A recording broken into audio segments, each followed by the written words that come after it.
What is up, Southeast Michigan podcast? Welcome to another edition of the show. Free and available on all platforms and viewable on YouTube.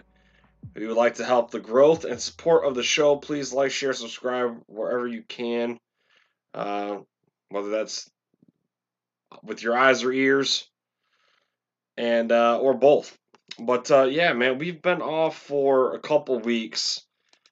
The last week I really wanted to do it because we did the last time we went and did our show was right around the springtime or the spring game, and then it was between that and the draft. But last week, usually we record. I record like either Sunday, Monday, or Tuesday, and Sunday I had company over. We watched the race. Monday had a grueling day at work, and then I got home and I was just like, nah, we'll do it tomorrow.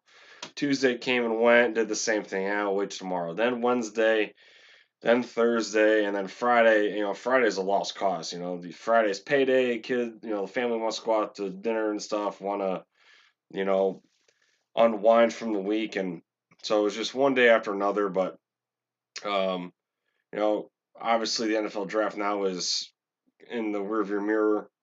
Um, so I'm not gonna really talk about like my post reactions of that, other than I'm just really happy for JJ McCarthy to go in the first round early like he did to the Vikings. I think that's a very good landing spot for him. Uh, I kind of wanted my Raiders to personally select Mikey Sanders still. We could have used some. I mean, we went on and drafted a couple corners, but like I thought like Sanders still was uh was a really good piece, and I thought he could have been added to our puzzle. But Rays did what they did, and I'm not mad about the draft at all that aspect. But Zach Zinner probably would have been a first rounder if not to break his leg. But a lot of players got signed undrafted, so remains to be seen. I think like Drake Nugent got undrafted, or went undrafted and got signed. I think was it by the Jets maybe.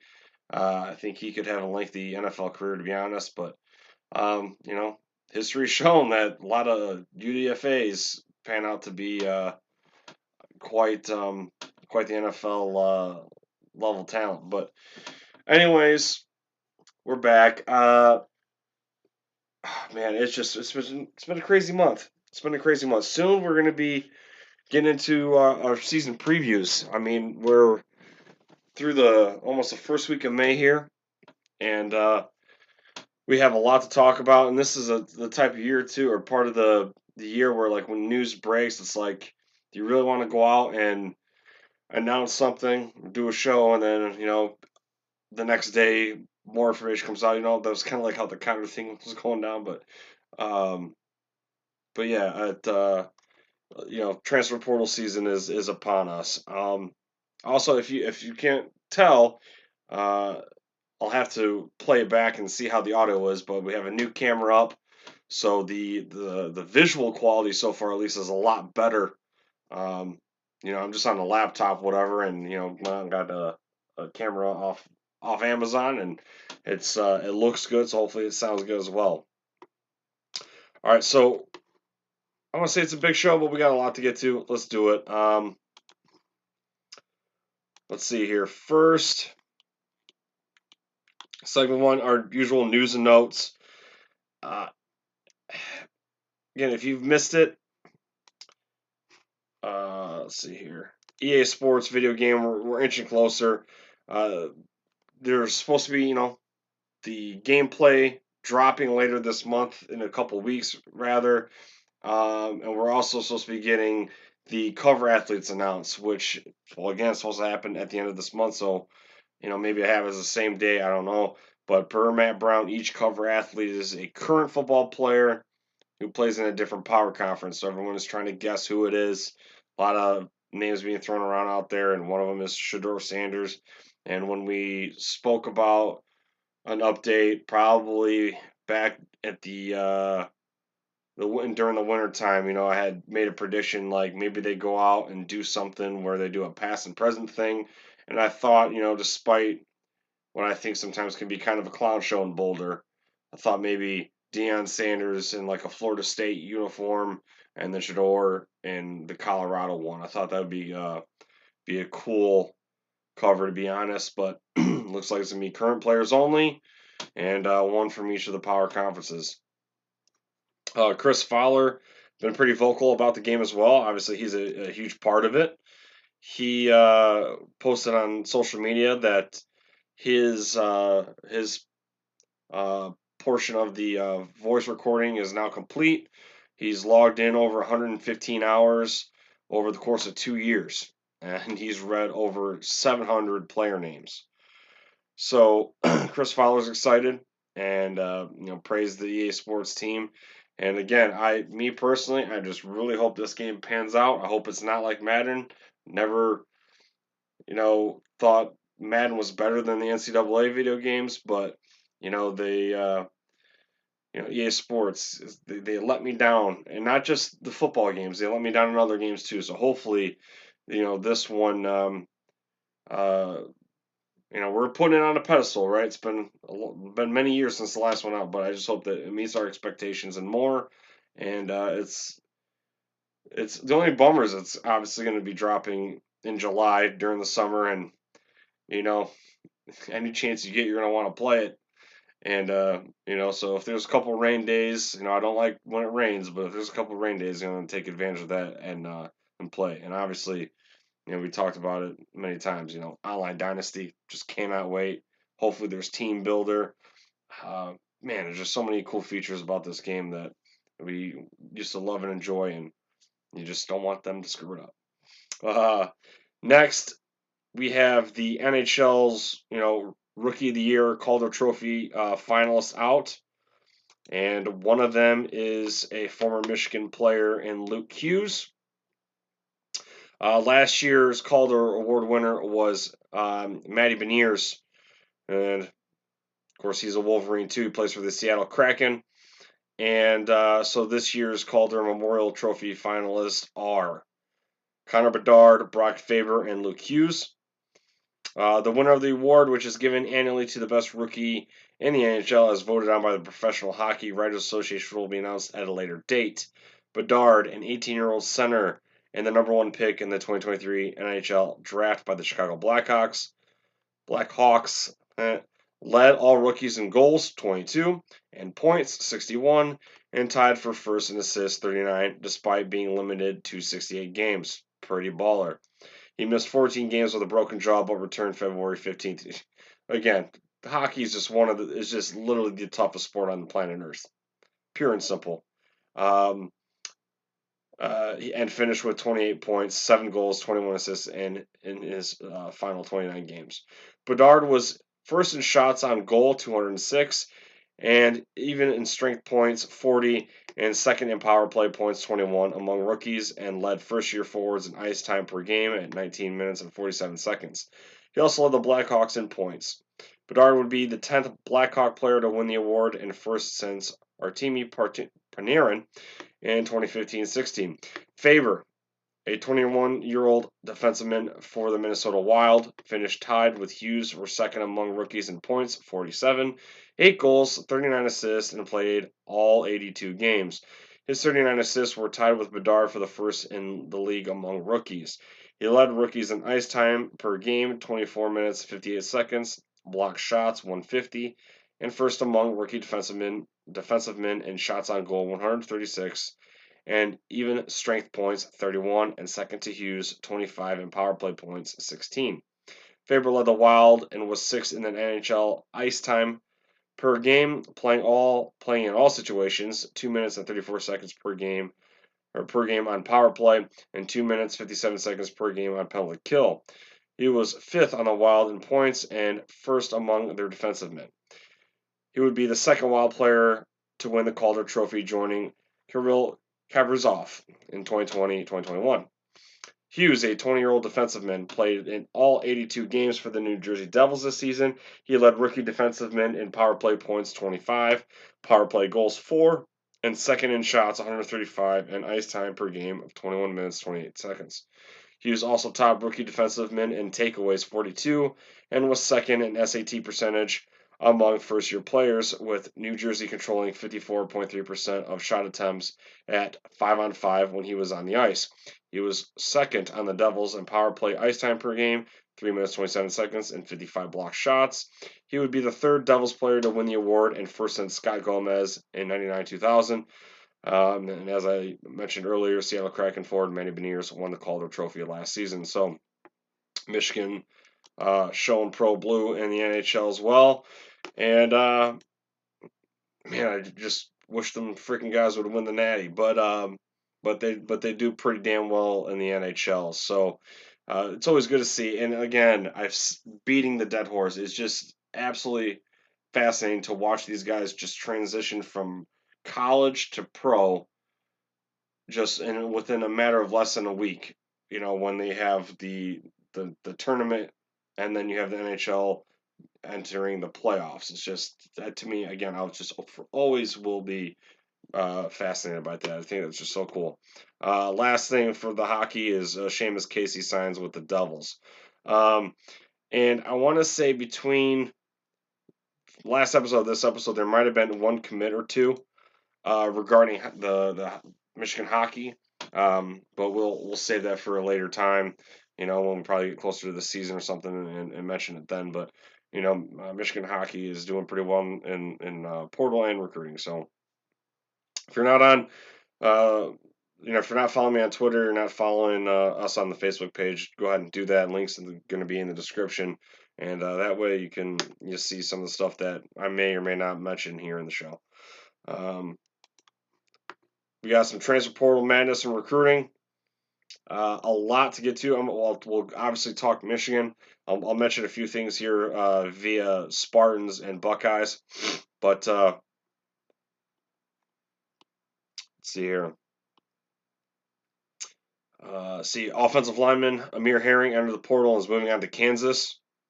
The Jayhawks were one of his 20-plus offers out of high school. So, offensive line has obviously been a strength the last 3 or 4 seasons. And, under Sharon Moore, it's probably going to stay at a high level. And so guys are going to come and go. And, Amir Herring, he was a 4-star guy looking elsewhere for some playing time. And a lot of this transfer portal stuff that we're going to talk about literally was a day or two after the spring game. And so, a lot of moving pieces when you don't see your name on the depth chart where you would like it to be. Next, Amorian Walker back in Ann Arbor after, not even a full semester at Ole Miss. So coming back seemingly as a wide receiver, he's 6'4", 180. So as I said in the last episode, I mentioned that I want to see a big physical receiver brought in from the portal, and I guess here it is. I guess he's tall, a little bit lengthy. Walker, like I said, he's only a $180, but at least he got the height, right? You got a lot of these, Samaj Morgan, Frederick Moore, Tyler Morris, all the same frame, same build. And, you need that Braylon Edwards type. You need that Mario Manningham. Someone can go up and get the ball, stretch the field. And, with, Tyler Morris, Frederick Moore, Samaj Morgan, those guys essentially can all do the same thing. The little Debo Samuel type.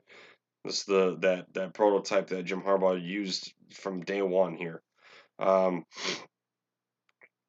again, last episode, just, I just remembered too, we talked like Loveland probably being split out a little bit more, maybe because of this wide receiver depth, and being used more of like Devin Funchess when he was rocking the 1, and bringing up the next guy who's on the depth chart, to fill in the I can't talk right now. The 2 tight end sets, or whatever formation you want to bring out there.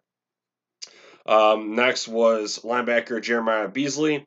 He's transferring to Missouri, and after signing his NLI back in December, Beasley took over, 7 visits to Ann Arbor as a recruit, but the departure of Jim Harbaugh to the NFL, Beasley went to the SEC. So this one stings a bit, and this one is a little bit more of a heavy blow because of the high-end potential and Beasley literally being in Michigan's backyard, being from the state of Michigan.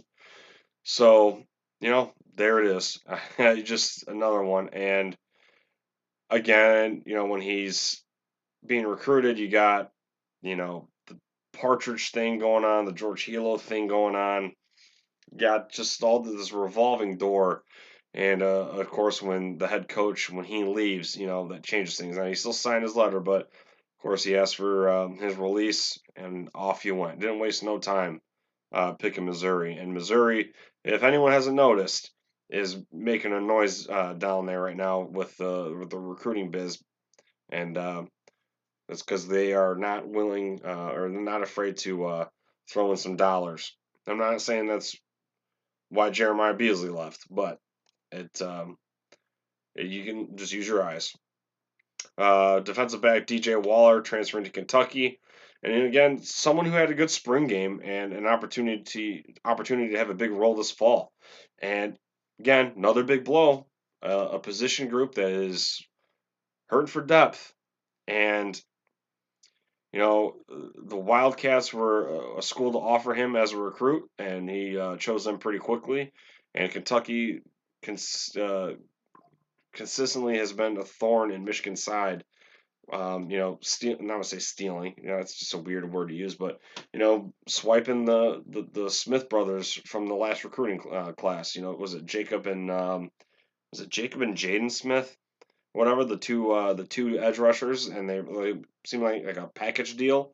They flip flop last summer, so it is what it is. DJ Waller was recruited as a 3-star athlete out of Youngstown, Ohio, if I'm not mistaken, and he had potential and showed flashes that he was more than a 3-star guy, but like I said, he made like what one or two um, nice pursue of the ball was on the edge in that spring game. Made some nice tackles, and doesn't matter now.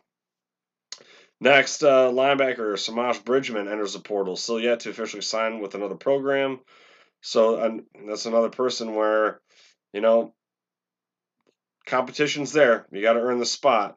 And linebacker, may or not be just some, or depending on who you ask, someone is deep. Got a lot of bodies there, but you just can't assume that one or two guy on the depth chart is going to pan out.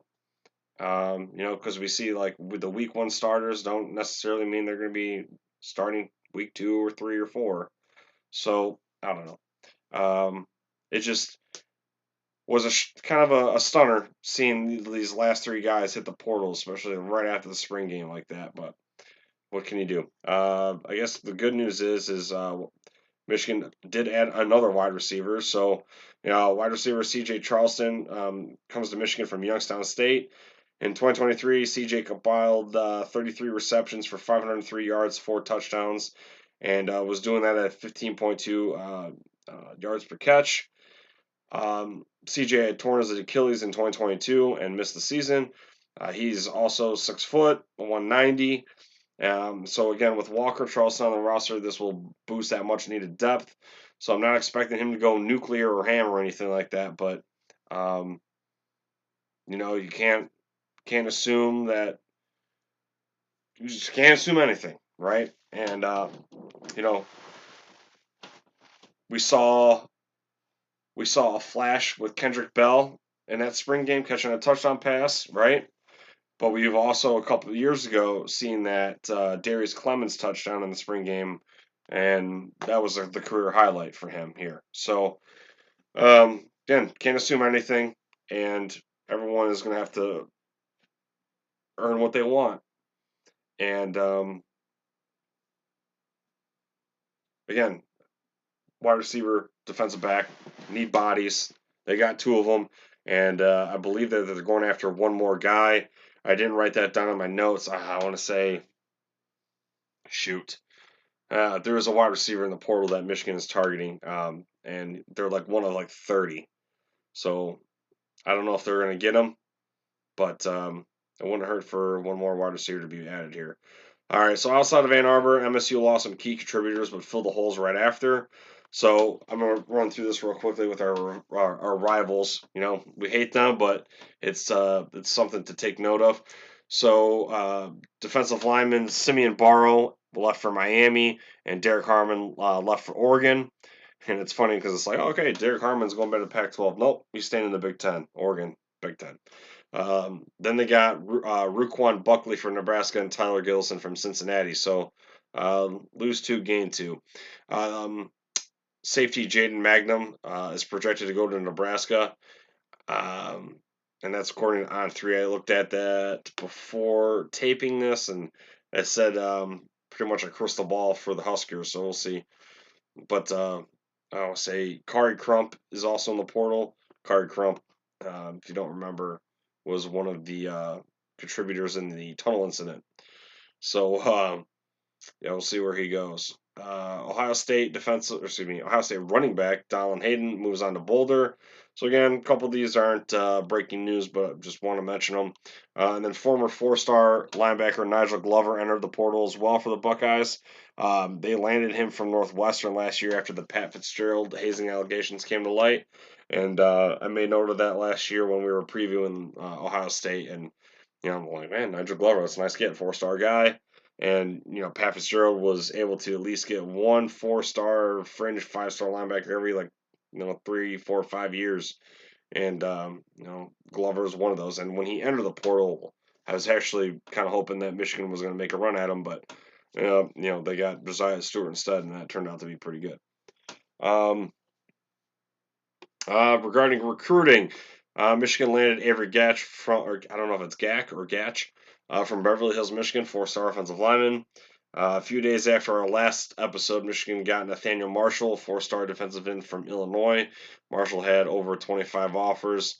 That is um, going to be potentially a big get for the Wolverines right there. Nathaniel Marshall, highly rated across the board on the recruiting services. So keep him.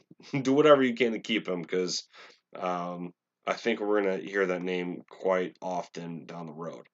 Right now, Michigan is sitting at 26th overall on rivals with 5 commits. And with the Chris Ewald departure, um, that's where they're at. If Ewald would have stayed, they might be like in that fringe top 15, or maybe top 20 rather. But I think Chris Ewald was like open originally when he decommitted to keep Michigan in the final list or whatever. But they didn't make the cut, and I think he went to the Hurricanes if I'm not mistaken. I think he's from Florida or South somewhere, so I think he's staying closer to home. We talked Justin Pippen trending in Michigan during the last episode as well, and now he has since committed to Dusty May. And it was pretty funny watching him do the commitment on social media because Scottie Pippen is sitting next to him, whatever. And when you time it up, the screenshot, whatever, Scottie looks pretty displeased and kind of just zoning out, whatever. But he did smirk and show some joy when his son did the announcement. But it was pretty funny that it was getting passed around on Twitter where Scotty did not look like he wanted to be there, nor did he want Justin to go to Michigan. But doesn't matter. He's signed at this moment in time, and Dusty May's cooking.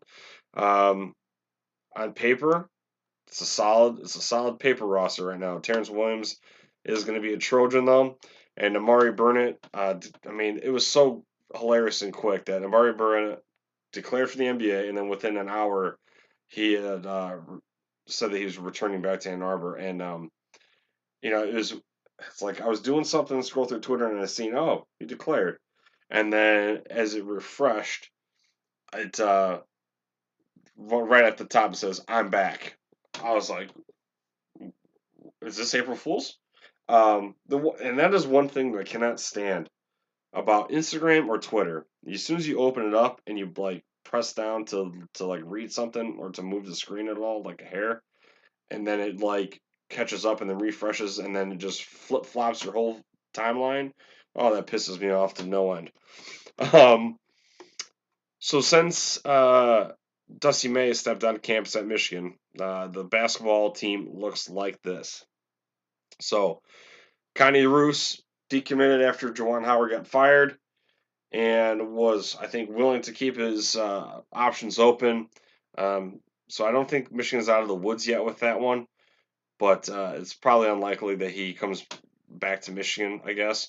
But they landed, like I said, Justin Pippen, Lorenzo Cason, and Darrell Brooks. Darrell Brooks is the number one player out of the state of Michigan in this class, and all those three guys are guards. So I think this is going to be. It seems like a guard-heavy team, but obviously, I mean, not all 13 guys are going to get heavy playing time. Someone's going to have to sit for at least a year, right, or a couple years, right?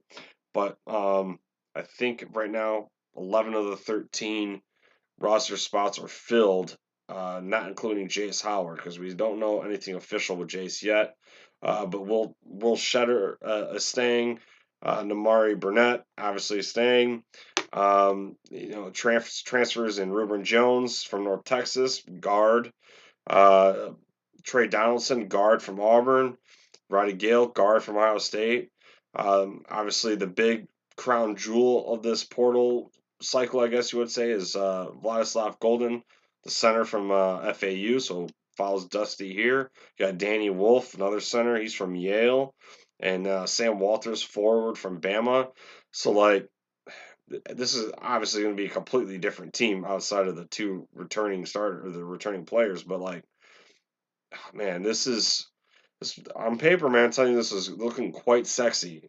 Gale, comes from Ohio State, right? He seems to be a turnover bug, or at least that's what the Ohio State fans are saying. They're obviously shitting all over the guy. He was at the spring game, I believe, and when that was when the photos surfaced of him there, there was a lot of shade being thrown around, whatever, and there is something about the rivalry where, like, when one player goes to the other one, it's an interesting situation. Obviously, Michigan had Justin Bourne go play with his brother Ohio State after Lloyd Carr left. Then you had uh, Greg Madison, and then the linebacker coach go to Ohio State. Then you had Joyce Velasquez just leave. The two sport athlete leave for Ohio State, and so it's just it's an interesting situation. But he can play really good defense. Ruben Jones from North Texas. He's known for his perimeter defense. And again, I know this team will be different, but the weakness of this club was defending. And Dusty May is really doing a complete teardown and rebuild. And two large bodies down low and a plethora of swingmen and guards to load the backcourt. I mean, what's not to love? Huge potential, and so much so that Vegas has moved Michigan past MSU in the odds to win the Big Ten. So if you got money, throw a 10 spot at least on Michigan to win the Big Ten. It's very possible, and this probably could, crash and burn. But again, on paper, I mean, these guys are no joke. And I think that as long as they're competitive, as long as you don't finish in the bottom half, damn, I got some of my. As long as you don't finish in the bottom half, I think it's a successful season. Well, I think what the mailbag, we had a question about that last week, or the last episode. I want to say, was I say something like north of 20 wins would be good? Um, Maybe it was that. I can't remember. I think something along the lines was asked. Where I said at least beat one of your rivals, get to the tournament. All right. Nonetheless, Dusty May is cooking. When we come back, we are going to hit the mailbag, and I'll give you my thoughts on the Tom Brady roast that went live on Netflix last night. And yeah, we'll get down to that nitty gritty. All right, Southeast Michigan podcast. Sports betting has rapidly risen in popularity, and I want to connect you all with an opportunity to get started or get ahead.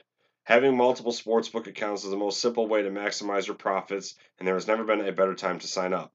When you visit my page, signupexpert.com/southeast, you'll be connected to all the sportsbooks in your region, along with a review of each platform and its unique benefits.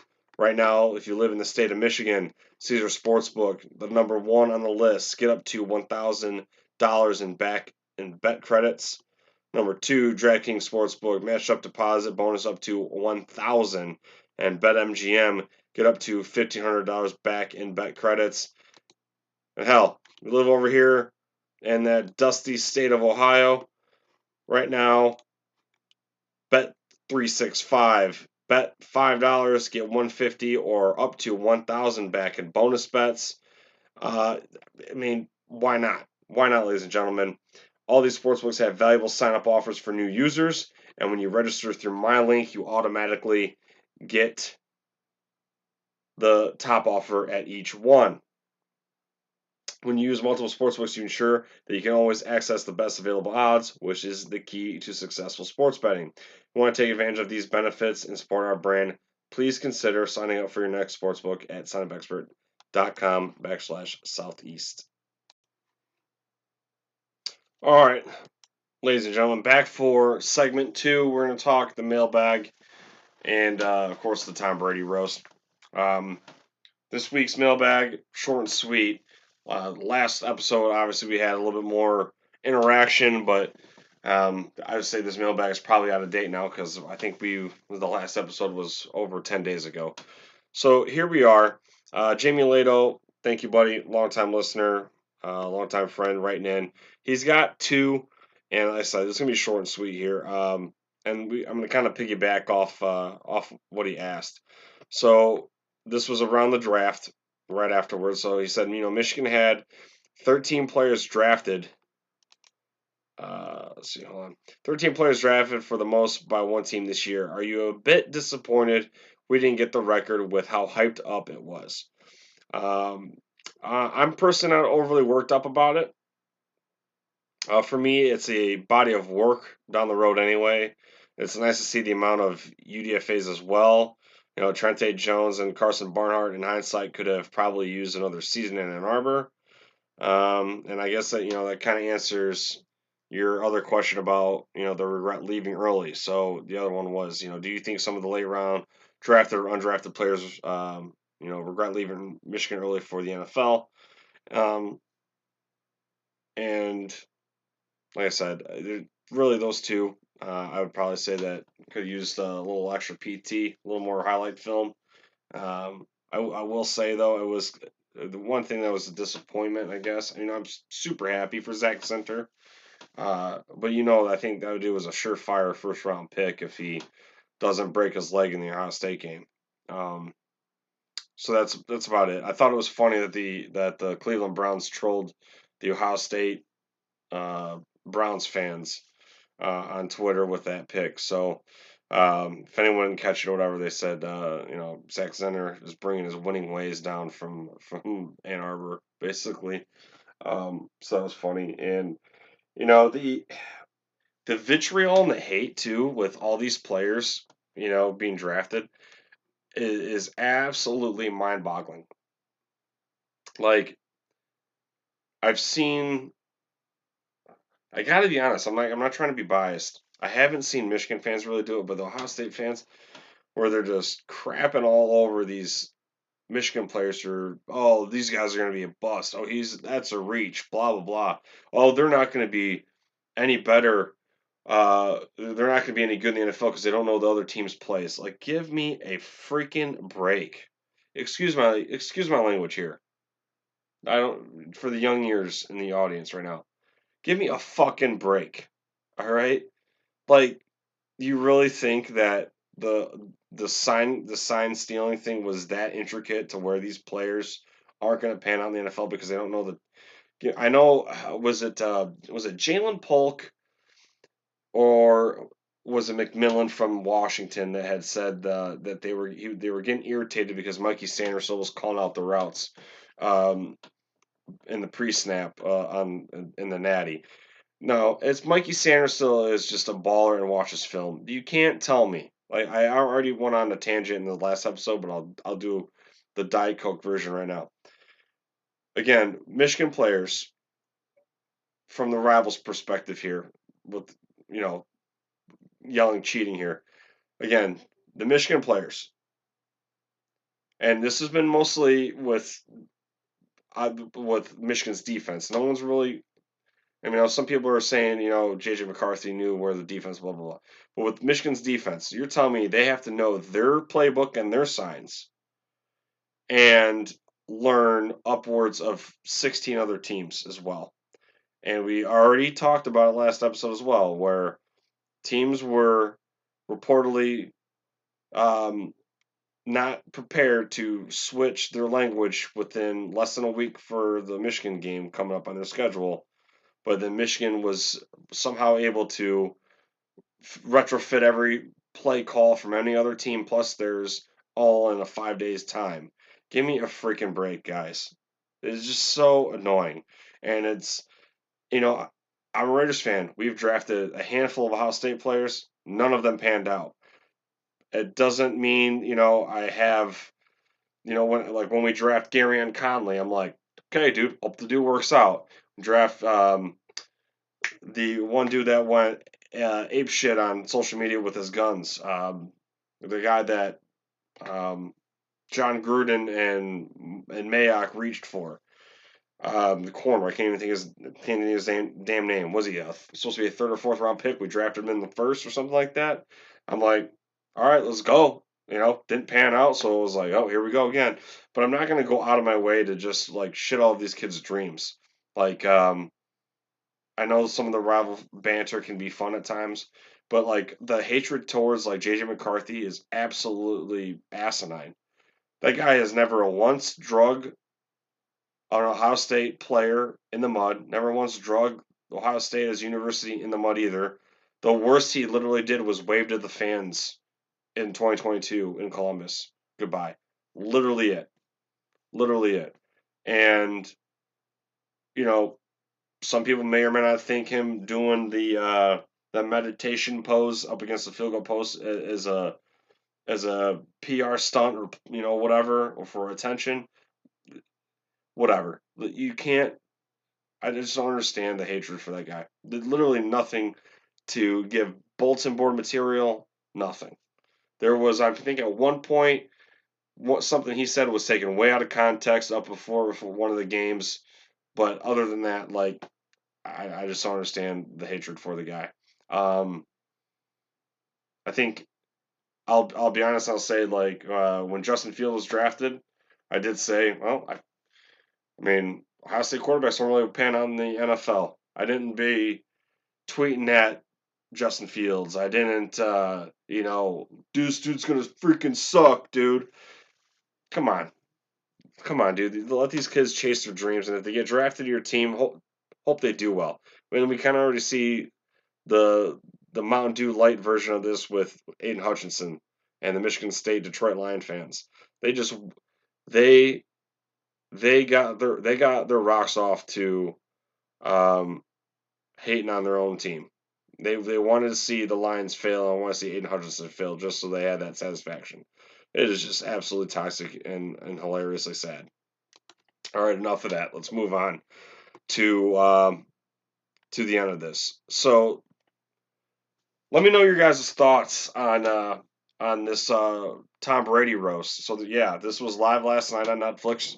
Okay, I think it was started at 8 p.m. and I don't remember what time I stopped watching it. There was I put my kids down to bed about 7:45, 8 o'clock every night during school weeks, right? And the couple of times they'll come down and be like, I'm thirsty, can I get a drink, or can I get a quick bedtime snack before whatever. And so there was a couple times where I had to pause it, because one, you don't want to miss anything, but two, there was obviously vulgarity. And so I paused it, so I was actually not live for most of it. And I want to say I finished around 11:30. So this was probably, I want to say, about 3.5 hours. And I thought the pacing was okay, and I felt like right when it started to get dull or boring, they found a good plug and play because you had guys in the audience that kind of would walk around with the mic, and then you had obviously the panel up top. But uh, I gotta say, out of all the roasts happened over the years. I'm gonna say the first ever one was like in was in '99. I think it was the roast of Drew Carey. Um, but anyways, I gotta say, my personally, I think the Charlie Sheen, Bruce Willis, and the Bob Saget ones were better. You could probably make an argument for the Bieber one. Uh, this one made me laugh. I think the most that I laughed out loud was Nikki Glazer, Tony Hinchcliffe, and Andrew Schultz, and probably Peyton Manning as well. I'm not a Patriots fan, so I wasn't in my feels for the bury the hatchet moments between Tom Robert and Bill. I thought Gronkowski and Edelman had a couple good lines, but for me personally, the dick jokes just over and over again were a bit just lame, and I'm not trying to be like a douche, right? But like after a while, I think the sucking of the pardon my language, by the way, too. Pardon my language here, okay? But like the blowing and the sucking and all the dick jokes, like after a while, it's like okay. And then Gronkowski to me, he's just not a the whole playing off I'm an airhead vibe. I think it's kind of a bit overdone and a little ridiculous. So um, I don't know. I felt like when if you watch, I don't know what roast it was on, but when they had that one dude from the Jersey Shore on, and obviously he's not a comedian, and I remember when he was doing his few minutes, there was a few joke like his delivery was terrible, so then like the jokes weren't good at all. And I remember Jeff Ross kind of standing up for him, whatever, and be like, trying to back him up, give him support. But and I'm, looking too far into this, right? I'm just saying this is how I felt, and I thought Gronkowski was boring for the most part. Another one that I think, or yeah, another one I feel like you could probably retire is the Ron Burgundy skit. Um, I feel like you probably could have retired that one after the Justin Bieber one. I just, I don't know. I know obviously some people liked it, but it's just the same repetitive nonsense every time. Yeah, Ron Burgundy. That that movie came out in like 2004, right? It's old news. Um, I thought it was also hilarious though that Drew Bledsoe looked like he was just swimming off an edible. Like he went up there with his because he says he has a vineyard or a winery, and he's just sipping his red wine, and he's constantly licking his lips like he's got cotton mouth off an edible. I thought that was pretty hilarious. He looked like he was struggling. And it could have been nervousness or whatever, but you just watching that, you just tell this dude's high. What else I got here? Um, Kim Kardashian, she was there, right? And I know they had dating or she had a dating rumor with Tom Brady after the divorce. Um, I thought she was to me she was like a character in a movie where it's like if you deleted her, the movie's the same, And I did think her when she was joking about Bruce Jenner. I thought that was pretty funny, and I guess in all hindsight, though, I mean maybe it was good that she was there because Tony Hinchcliffe roasted her about her legs constantly being open. Because when you have Ron Burgundy up there, and Tony Hinchcliffe follows that up and so he's like Ron Burgundy, whale's vagina, and then he segued that into the Kim Kardashian joke. I thought it was pretty freaking hilarious. Um, let's see here.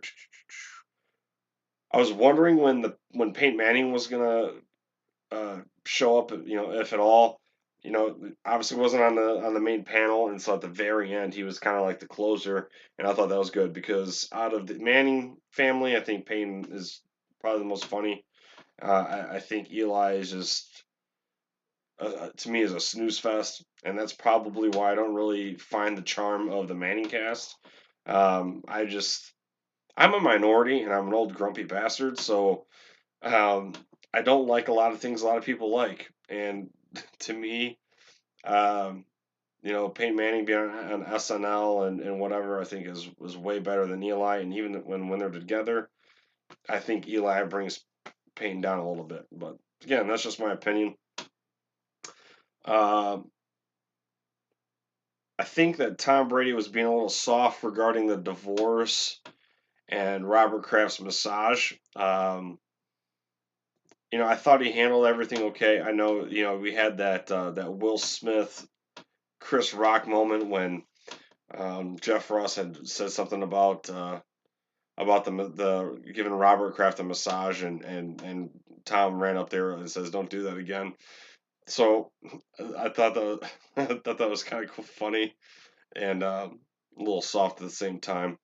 But again, Nikki Glazer and Tony Hinchcliffe held it down, and those were the people I felt like I said like when you thought that the pacing and everything was kind of like slowing down a little bit, they throw them in there, whatever, and it was pretty good. I thought the 60 seconds that Netflix gave Dana White, I thought that was pretty brilliant.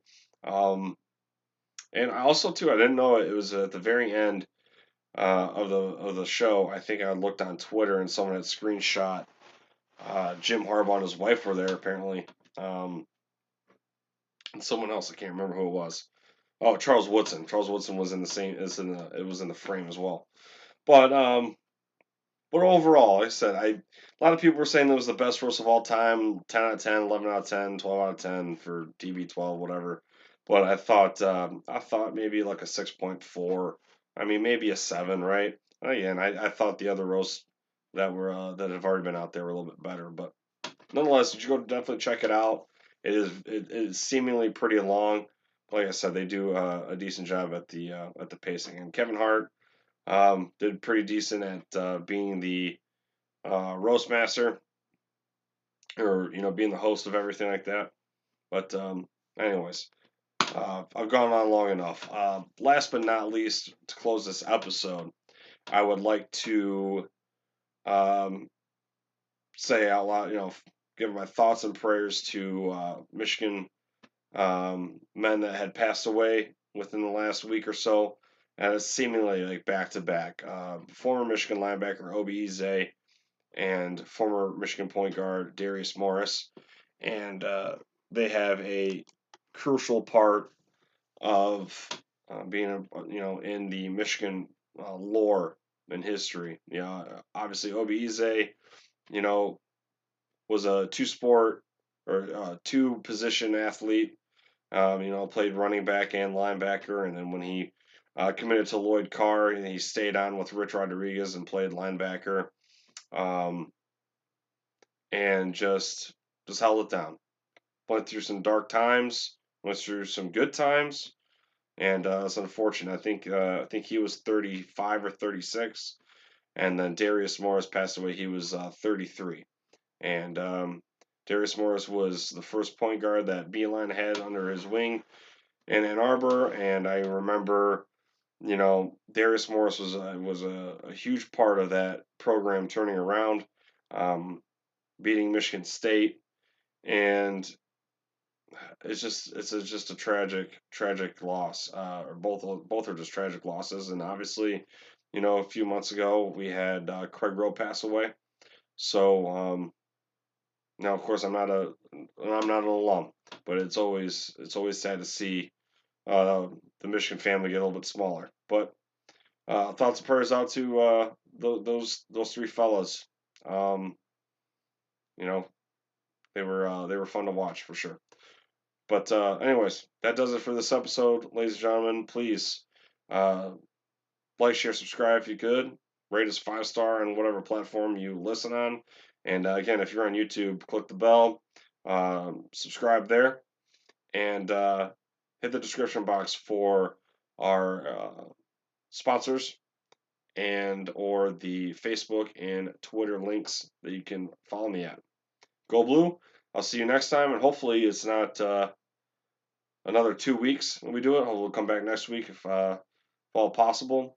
And like I said, soon enough we'll be doing our preseason breakdown and stuff like that. But episode 50 is approaching, and I can't wait to share that with you guys because we got some special cooking for that. And yeah, go Blue! I'll see you next time.